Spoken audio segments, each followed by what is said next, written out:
क्या आपको भी ट्रेनिंग करते वक्त नी पेन होता है और आप सोचते होंगे कि यार 1-2 दिन में चला जाएगा अपने आप से, और कई बारी जो है चला भी जाता है, लेकिन कुछ टाइम बाद जो है वही प्रॉब्लम वापस आ जाती है।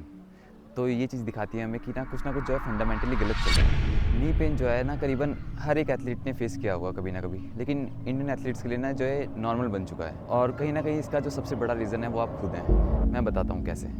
सबसे पहले हमें ये समझना होगा कि हमें ये नी पेन हो क्यों रहा है, क्योंकि अगर हमें ये नहीं पता कि ये पेन हो क्यों रहा है, तो अगर हम इसे सही भी करते हैं, अगर हम इसे रिकवर भी हो जाते हैं, तो प्रोबेबली ये जो है वापस आ जाएगा, क्योंकि हम सेम चीज़ें कर रहे होंगे जिसकी वजह से ये पेन सबसे पहले आया था। और आज मैं आपको बताऊंगा कि कैसे वॉल्यूम की वजह से जो ओवर यूज़ की इंजरी आ रही है उसने हमारे इंडियन एथलीट्स को बर्बाद कर दिया है। और इस वीडियो के एंड तक मैं आपको कुछ ऐसे सॉल्यूशंस दूंगा जिससे आपका जो नी पेन है उसमें रिलीफ मिलेगा और फ्यूचर के लिए आपकी जो नी है वो रेजिलिएंट बन जाएगी। तो चलिए सबसे पहले समझते हैं कि साइकिल शुरू कहाँ से होती है और ये जो बार बार इंजरी का पैटर्न है वो कैसे आता है। इंडिया में 95% टाइम्स जो नी पेन है एथलीट्स को वो सिर्फ एक चीज़ की वजह से होता है, वो है वॉल्यूम की वजह से ओवर यूज़। आप सुबह से हम 6 दिन बस ट्रेनिंग कर रहे हो, आपको लगता है कि मैं जितना ज़्यादा मेहनत करूँगा उतना ज़्यादा बेहतर होगा, लेकिन आप ये भूल रहे हो कि बॉडी की भी एक लिमिट होती है। दिन में 2-2 बार प्रैक्टिस और उसके बाद तुम सोचते हो कि तुम उसेन बोल्ट को पीछे कर दोगे, लेकिन सच क्या है, मेडल तो दूर की बात, इस चीज़ की भी गारंटी नहीं है कि तुम अगले कंपटीशन तक के लिए फिट भी रहोगे कि नहीं। और ये सिर्फ आपकी स्टोरी नहीं है, मैं जिस भी ग्राउंड में जाता हूँ, जिस भी एकेडमी में देखता हूँ, वहाँ सब जगह यही सीन चल रहा है। तो अब सवाल ये है कि जब हम इतनी मेहनत कर रहे हैं तो हम एलीट जैसा परफॉर्म क्यों नहीं कर पा रहे। वो तो वर्ल्ड लेवल पे भी इतने ज़्यादा इंजर्ड नहीं होते जितने हम नेशनल लेवल पर पहुंचने से पहले इंजर्ड हो जाते हैं। तो चलिए जानते हैं कि सीन क्या है। यहाँ पे ओवर यूज़ इंजरीज़ की बात मैं इसलिए कर रहा हूँ क्योंकि बाकी जो हाई लेवल की इंजरीज़ होती है जैसे ACL टीयर वगैरह, वो तब होती है जब आपका जो पावर आउटपुट है वो एलीट लेवल पे हो। लेकिन इंडिया में क्या हो रहा है, हम तो इतने फास्ट एथलीट भी नहीं बना रहे, हम तो पूरे साल भर बस वही जितना रगड़ा उतना तगड़ा वाले कंसेप्ट को लेके वर्कआउट करते आ रहे हैं। और मैंने इस कंसेप्ट पे पहले ही वीडियोस बनाई है, अगर आपने नहीं देखी तो उसे ज़रूर जाके देखना, वरना वहीं अटके रहोगे। मैं बता देता हूँ, हमारे यहाँ पर परफॉर्मेंस की बात करें तो वर्ल्ड चैम्पियनशिप के लिए क्वालिफाई करना तक मुश्किल है, लेकिन इंजरीज़ ऐसी है जैसे कि वर्ल्ड चैम्पियनशिप हम ही जीत रहे हैं। तो जब परफॉर्मेंस से पहले इतनी इंजरीज़ आ रही है तो मतलब साफ है कि जो गलती है वो सिस्टम में है, गलती हमारी सोच में है जो कहती है कि ज़्यादा मतलब बेहतर। लेकिन क्या ये सच है? हमारे यहाँ पर जो सबसे बड़ी गलती है वो ये है कि हमने क्वांटिटी को क्वालिटी से बड़ा बना दिया है। यहाँ पर कोचेस कहते हैं कि अगर ये रैप अच्छी नहीं लगी तो 2 और लगानी पड़ेगी। अरे भाई, अगर एक रैप अच्छे से नहीं लग रही है तो बाकी की 2 बेकार रैप लगा के क्या फ़ायदा। जब एथलीट एक ही रैप अच्छे से नहीं लगा पा रहा है तो बाकी का जो भी आप वर्कआउट कर रहे हैं वो तो जंक वॉल्यूम हुआ, इससे आपकी परफॉर्मेंस नहीं बढ़ेगी। इससे क्या होगा कि आपकी बॉडी पे एक्स्ट्रा लोड पड़ेगा, आपका जो रिकवरी का टाइम है वो बढ़ जाएगा और इसके साथ साथ इंजरी का भी चांस बन जाएगा। और ये जो है ये मेहनत नहीं है, ये बेवकूफ़ी है, ये टाइम, टैलेंट और पैसे की बर्बादी है। यहाँ पर 80% एथलीट्स नेशनल तक पहुँचने से पहले इंजर्ड हो जाते हैं। सोचो, जब हमारे पास मेडल होने चाहिए थे उस टाइम पे हमारे पास इंजरीज़ हैं, और मेडल के सर्टिफिकेट की जगह हमारे पास जो है मेडिकल सर्टिफिकेट्स हैं। तो फिर अब सवाल ये है कि इसका सही तरीका क्या है। इस सवाल का जवाब मैं पहले ही दे चुका हूँ, लेकिन शायद आपने सुना नहीं। मैंने पिछली इस वीडियो में आपको बताया था कि कैसे जो इंटरनेशनल एथलीट्स हैं वो हफ्ते में 4 या 5 सेशंस लगाते हैं और दिन में सिर्फ 1 सेशन लगाते हैं। और बहुत से इंडियन एथलीट्स और कोचेस का ये मानना है कि दिन में 2-2 टाइम सेशंस लगाना और हफ्ते में 6 से 7 दिन प्रैक्टिस करना परफॉर्मेंस की गारंटी है। लेकिन क्या आपको पता है कि ज़्यादातर इंटरनेशनल एथलीट्स दिन में सिर्फ 1 ट्रेनिंग सेशन लगाते हैं और कई बार हफ्ते में सिर्फ 4 या 5 ट्रेनिंग सेशंस करते हैं। तो हम गलती कहाँ कर रहे हैं? तो जवाब है energy system, central nervous system और मसल रिकवरी को समझने में। क्योंकि उन्हें पता है कि जो रिकवरी है वही असली गेम है।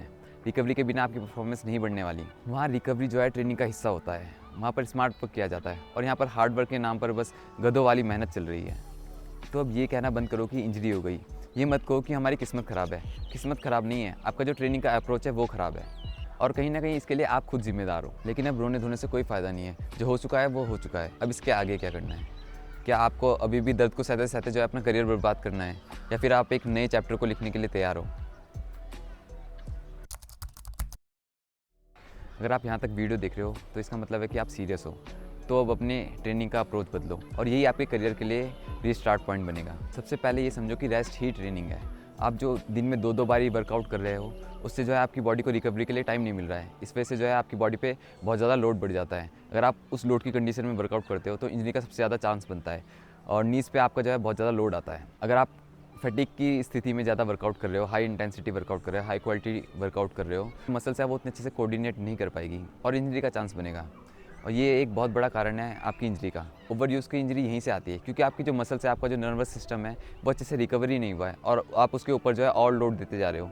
और ये कारण है आपकी जो नी पेन आता है उसका। इसके बाद आती है हमारी लो लेवल की प्लायोमेट्रिक्स, जैसे हमारी रूडिमेंट्री हॉप्स हो गई, हमारी पोगो जंप्स होगी और हमारी छोटी छोटी जो जंप्स होती है वो। ये वो चीज़ है जिसकी हमारे इंडियन एथलीट्स को सबसे ज़्यादा ज़रूरत है और यही वो चीज़ है जो सबसे ज़्यादा नेगलेक्ट की जाती है। ये आपकी जो है परफॉर्मेंस के लिए बेस बनाती है, जिसके ऊपर जो है आप हाई इंटेंसिटी वर्कआउट कर सकते हो। लेकिन हमारे यहाँ पर जो है ठीक उल्टा होता है, यहाँ पर सीधा ही हाई इंटेंसिटी वर्कआउट की तरफ बच्चों को भेज दिया जाता है, सीधा हुपिंग बाउंडिंग कराई जाती है, जो कि बहुत ज़्यादा इंटेंस एक्सरसाइज है, जिस टाइम पे जो है एथलीट इतना तैयार भी नहीं है कि वो अच्छे से रिएक्टिवली जो है उन एक्सरसाइजेस को परफॉर्म कर सकें। और ये जो है बहुत बड़ा कारण बन जाता है एथलीट्स के इंजर्ड होने का। इसके अलावा अगर आपको अभी पेन है, आप ऑलरेडी इंजर्ड हो, तो उसकी रिकवरी के लिए आप आइसोमेट्रिक्स कर सकते हैं।